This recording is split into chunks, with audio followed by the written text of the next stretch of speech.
Montego Bay! Montego Bay local government! Let's go find our boss. Come on, come on, come on. God has answered my prayer. I was so scared. Kisigura, which one did you get? Kisigura, that's fine, Omo. At least there's network there. Bay local government. Bay. Bay local government? What does HM mean? Excuse me, sir. What does HM mean? Some postings are blessings. A federal ministry in Abuja. A comfortable school in Lagos.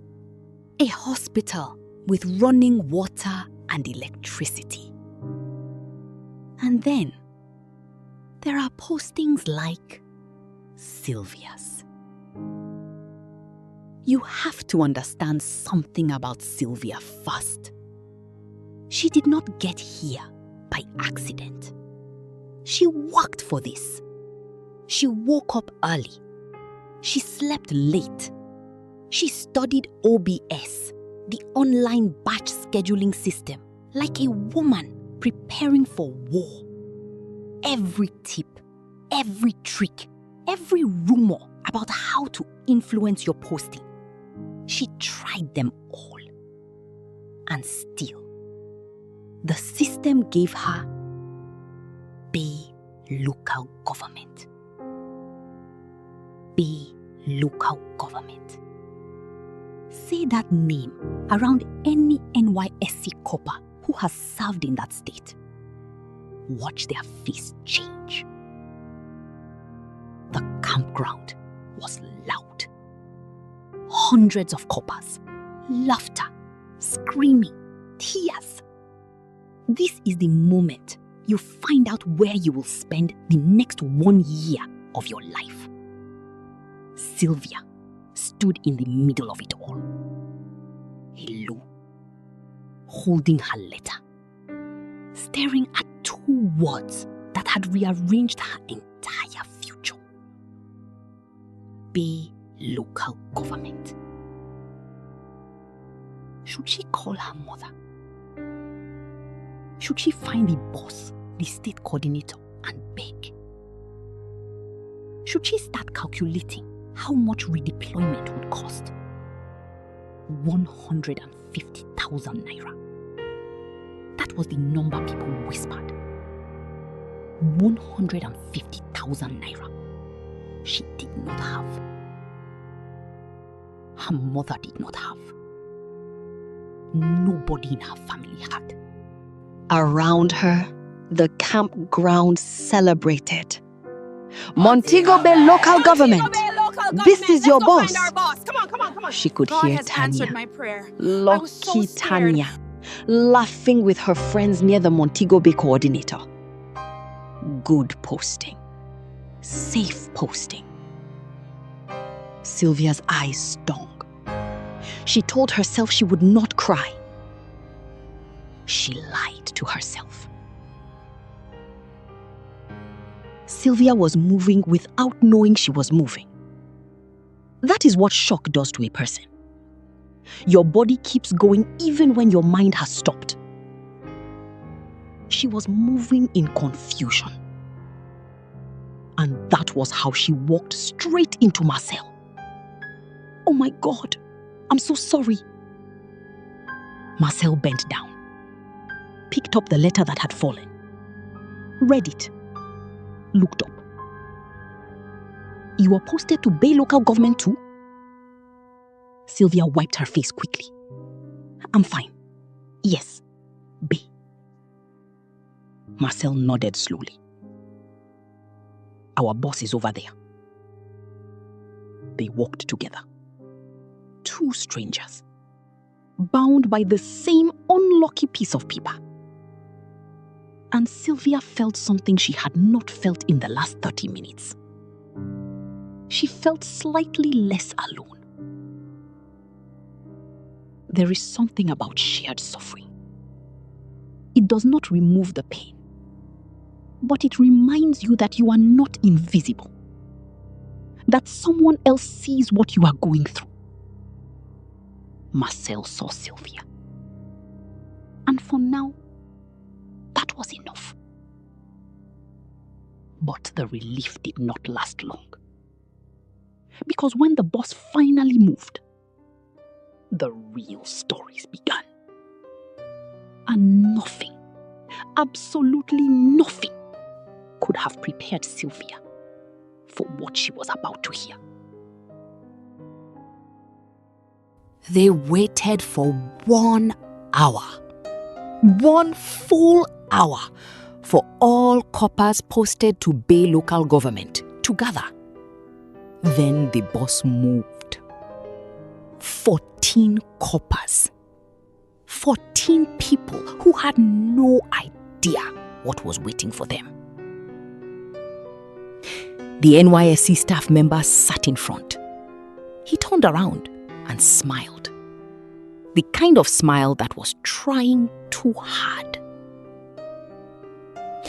I know you've heard a lot of bad things about Bay local government. Silence. But it is not as bad as you've heard. They have traditions, a way of life.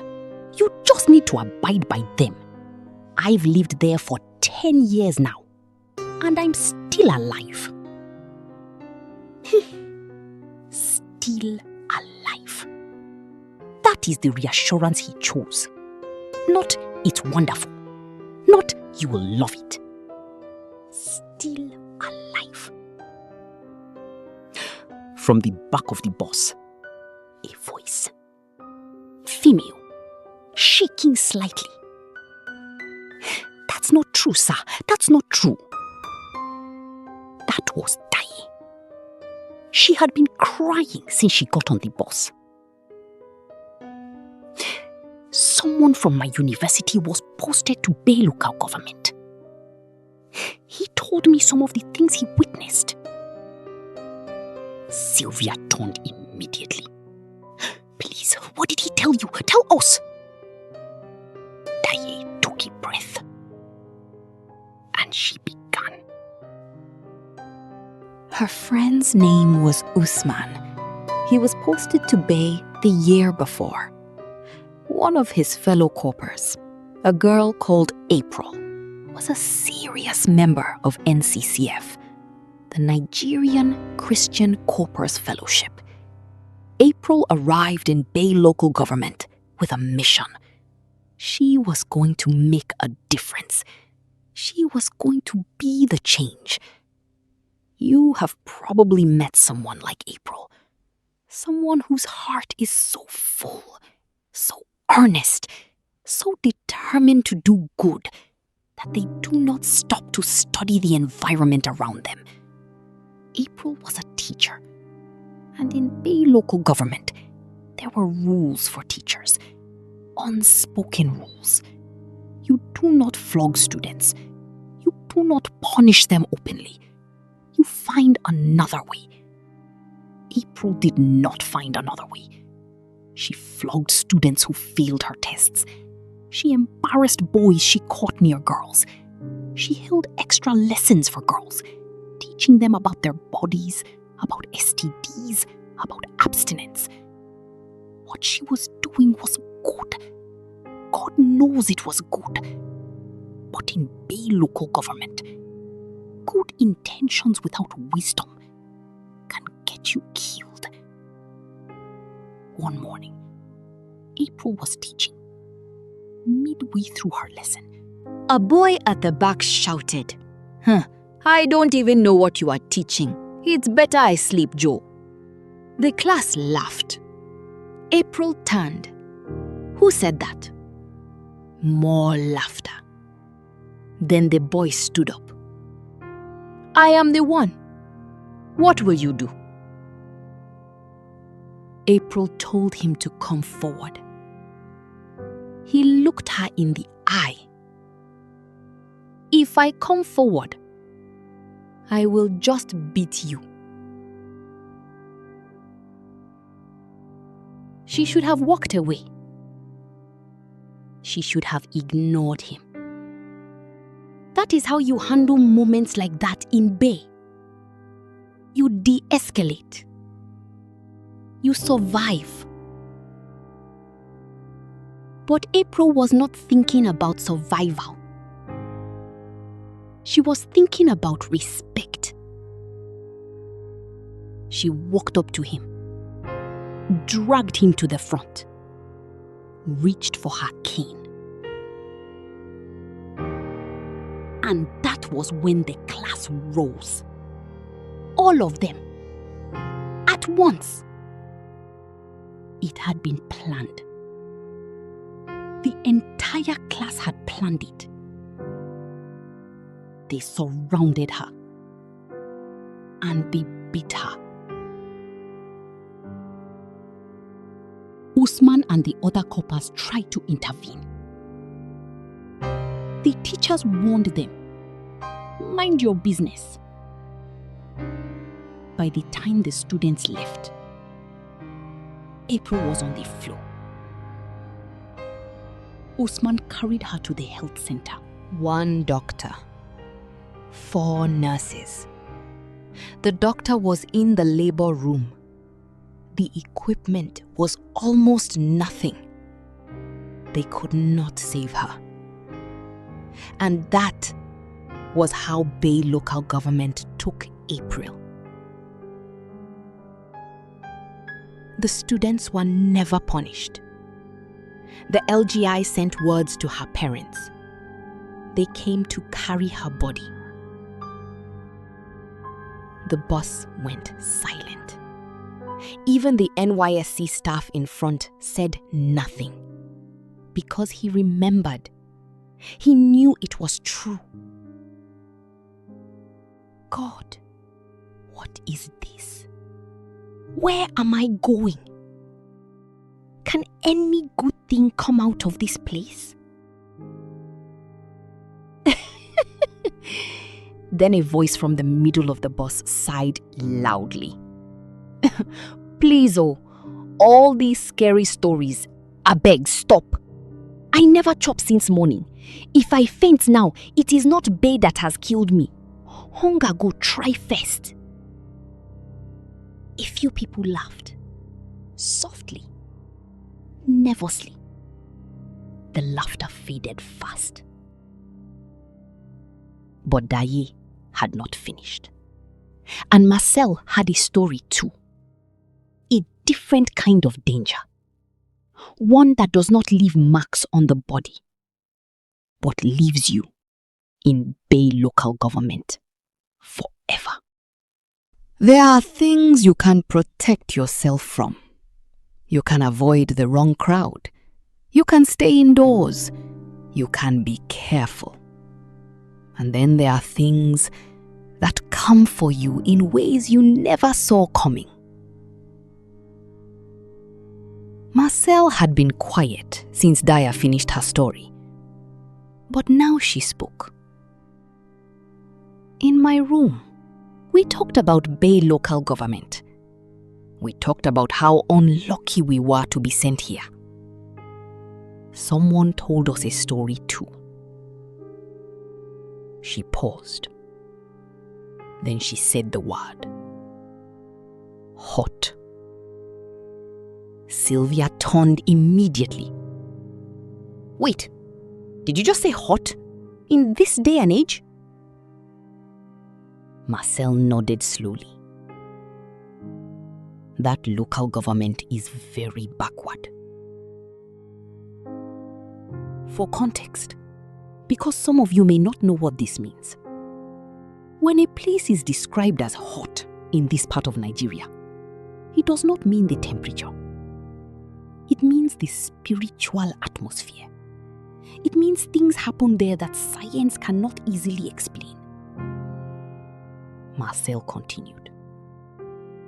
When a handsome Corper is posted to Bay local government, the girls become extra nice. They will come to your house. They will clean. They will cook. They will wash your clothes. And if a girl likes you too much, she will tie you. Sylvia's eyes widened. Spiritually? Marcel nodded. After NYSC, most of these male coppers do not leave. They stay. They become local farmers, local teachers. They marry the girl who ties hide them. They start having children. And they know something is wrong. They feel it. They want to leave, but they cannot. They are stuck. The bus was quiet again. A different kind of quiet this time. This was not grief. This was fear. The kind that settles in your bones. And then Sharon spoke. Sharon, who had not said a single word since the journey began. Have any of you heard of the Bay Ancestors Appeasing Festival? Sylvia turned sharply. Which one is that one again? Does everything happen in that local government? God. Sharon continued. An ex-corper had told this story. There was a girl named Ola. She was serving as a teacher in one of the Bay schools. Every year, around July, Bay local government holds a festival, an annual ancestor appeasing festival. And during this period, they look for a female, one who is not an indigene, to use for ritual. Read that again. A female who is not an indigene, a stranger, a corper. During the festival period, if you are a female corper in Bai, you are not to come outside. If you are seen outside, you will be taken. One of the chiefs in the town wanted to marry Ola. She refused. On the day of the festival, the chief had not found a stranger, so he turned to his men. Bring out Ola. She had been indoors all day, but the moment her foot crossed the threshold, they were waiting. And that was the last time Ola was seen alive. Sharon looked around the bus. So if they announce that festival, it's not enough to stay indoors anymore. You must leave Bai entirely until it's over. Because you don't know who you have offended, who will still come for you. Marcel nodded slowly. Someone in my room mentioned the festival too. Another guy on the bus spoke. Practical. Focused. All these things aside, there is no electricity in Bai. No bank. You have to go to Kisigura local government to access a bank.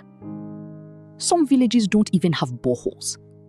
You trek hours to the stream for water. He looked around. All of us have to stick together. Be each other's keepers. Don't try to be too visible. If we respect ourselves, we can survive this 1 year and leave. Sylvia swallowed. Her chest felt tight. She was still processing the festival story. Still processing April. Still processing the tied corpers who never left. Bam. Jesus. The driver swerved, braked hard. The bus skidded to a stop. Everyone scrambled out. Flat tire. The driver looked around at where they had stopped.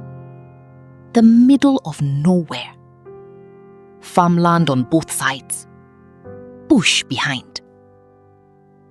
He started changing the tire, muttering to himself. A local villager passed, pushing a wheelbarrow. He looked at them, slowed down. Coppers. He said it like a warning. Make sure before sunset, you leave this place. If 6 o'clock reach and you are still here, You will be in trouble. He kept walking. Did not explain. Did not look back. Sylvia's legs gave way. She sat down. Right there on the road. And she called her mother. Her voice broke before she even finished saying hello. She told her everything. Her mother listened. Heartbroken. How much is redeployment? 150,000, mommy. A long silence. I don't have that kind of money. But I am praying for you.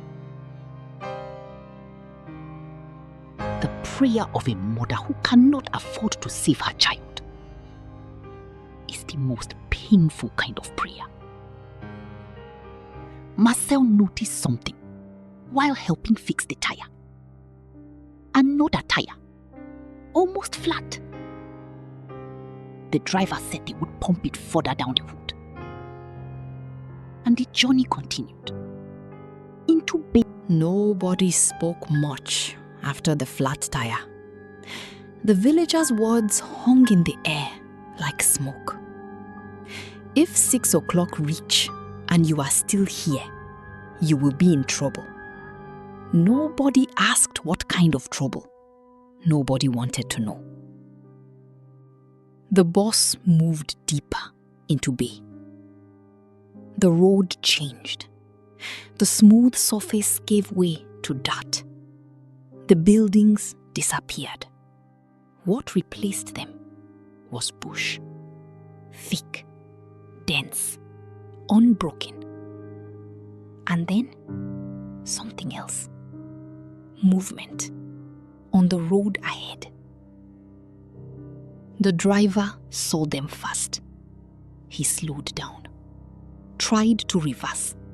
But there was another group behind. They were surrounded. The men at the front were dressed in black and red, green leaves in their mouths. They stood in the middle of the road, still, like they had been waiting. Because they had been waiting. The man at the front gestured, opened the door. The driver obeyed. Scene. The vigilante speaks. The leader stepped forward. He looked at each face in the bus, one by one. Then he spoke. His voice was calm. That was the most frightening part. I see you are Corpers. I know you've heard many things about Bay. The men behind him laughed. Some of what you've heard is true. Some is false. But what is important? You must obey our traditional rules. We are the Bay Vigilante. We are here to protect you. Just make sure you obey our culture. Sylvia did not hear the rest. Her mind was somewhere else. Somewhere between April's classroom and Ola's front door. What is this culture? What culture are they talking about? I have not heard one good thing about this place. Not one. The door closed. The bus moved. One by one, Corpers were dropped off, each at their PPA, their place of primary assignment. Each one stepping down into their new reality. Some looked curious. Some looked terrified. Some had already gone somewhere inside themselves. Numb. The bus got lighter, but the air did not get lighter. It got heavier. Because every person who stepped off was one less person between Sylvia and whatever was coming for her. And then the bus stopped one final time. The NYSC staff turned around. Sylvia, Marcel, this is your stop. The bus drove away. And they stood there. 2 coppers. 2 letters. Same PPA. In the middle of a road Sylvia had never seen before. In a local government she never wanted. She looked around. Where is the school? The NYSC staff pointed, already backing the bus, window down. Over there. And then he was gone. Sylvia looked. Marcel looked. Then Marcel pointed slowly. I think that's it. That mud building there. Let us pause here for a moment. Because I want you to really see what Sylvia saw. No windows. No doors. Just openings in a mud wall where windows and doors were supposed to be. Students walking around outside. Barefoot. Some without sandals. Without slippers. The kind of barefoot that tells you nobody here has had it easy for a long time. And this building, this space, was where Sylvia was going to spend 52 weeks of her life, teaching, living, surviving. God, why are you punishing me? I did everything right. I tried everything. And still, this. How will I survive here? How can I even be useful here? The tears did not ask for permission this time. They just came. She did not wipe them. She let them fall. Because sometimes you need to grieve something before you can begin to face it. The boss was gone. The NYSC staff was gone. Sylvia and Marcel stood in front of a school that looked like it had never known electricity, never known running water, never known that the rest of Nigeria existed. But Sylvia was about to learn something she did not know yet. That survival looks different here. And so does everything else. There is a version of this story where Sylvia turns around and goes home, where she calls her mother back and says, "Find the money, somehow, anywhere. 150,000 naira. There is that version. But that is not what happened. What happened was something quieter, something harder.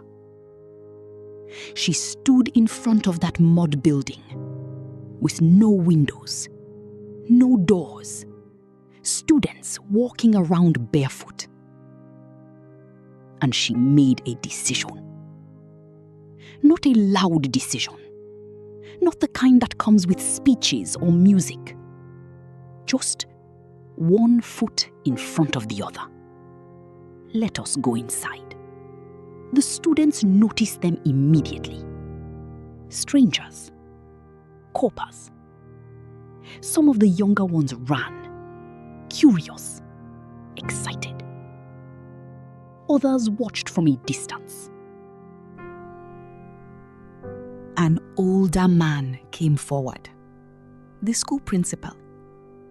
He shook their hands, welcomed them in the way someone welcomes guests they have been warned are coming, but are not sure what to do with. He showed them around. 3 classrooms, all mud. Benches made from rough wood, some broken. Blackboards so faded you could barely see where the chalk had been. No electricity. No ceiling fans. No computers. No library. Just children. Children who came here every day. Who sat on those broken benches every day and waited for something, for someone. Something shifted in Sylvia's chest, just slightly, just enough. The principal showed them where they would be staying, the Corper Lodge, a 2-room structure at the edge of the school compound. Mud walls, zinc roof, a single mattress per room. No curtains, no light switch, nothing plugged into anything because there was nothing to plug into. Marcel looked at Sylvia. Sylvia looked at Marcel. They both looked at the room. And then Marcel did something unexpected. She laughed. Not a joyful laugh. The kind of laugh that comes out when your body does not know whether to laugh or cry, and it makes the wrong choice. Sylvia did not laugh, but she almost did. That almost was important. The sun was going down. The village came alive differently at sunset. Quieter. More intentional. Women carrying things on their heads. Men coming in from the farms. Children playing in a way that had no screens in it. Just bodies. Voices. Ground. Sylvia sat outside the Corper Lodge and watched. A little girl, maybe 7, walked up to her. Stared. Reached out and touched Sylvia's arm. Pulled her hand back. Stared some more. Sylvia said, in the local language she had picked up 3 words of, "Hello." The girl's face broke into the widest smile Sylvia had seen all day. She ran away, screaming something to the other children. Sylvia did not know what the girl said, but she felt what it meant. She is a person. She talked to me. She is a person. Night falls. No generator. No light. Just a candle the principal's wife had sent over. Sylvia and Marcel ate. Dry crackers and canned sardines from Marcel's bag. They did not speak much. The stories from the bus were still too close. April. Ula. The tied coppers who never left. The vigilante in black and red. The village man at the roadside. If 6 o'clock reach and you are still here, you will be in trouble. It was well past 6 now. They were still here, and trouble had not come yet.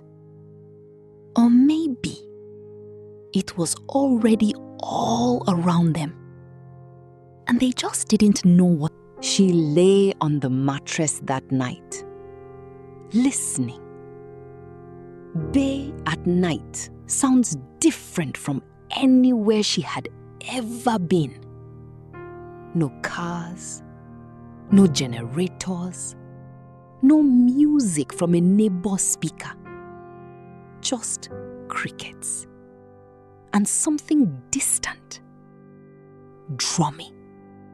Far away, but real. God, I don't know what I'm doing here. I don't know if I can do this, but I am here. So let's see. Sylvia did not sleep well that night.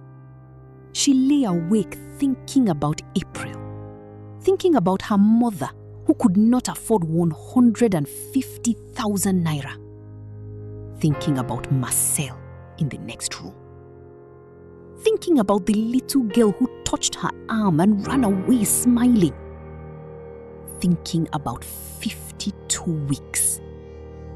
52 weeks. That is how long Sylvia has to survive Bay local government. But here is the thing about Bay. The stories you hear on the bus are only the beginning. Because what is waiting in Bay for Sylvia is something those stories never told.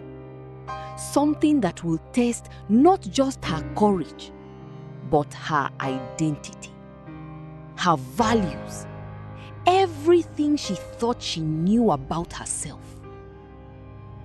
In the coming episodes, Sylvia will meet the chief. She will hear about the festival firsthand. She will make choices that will change things for herself and for the children walking barefoot in that mud school.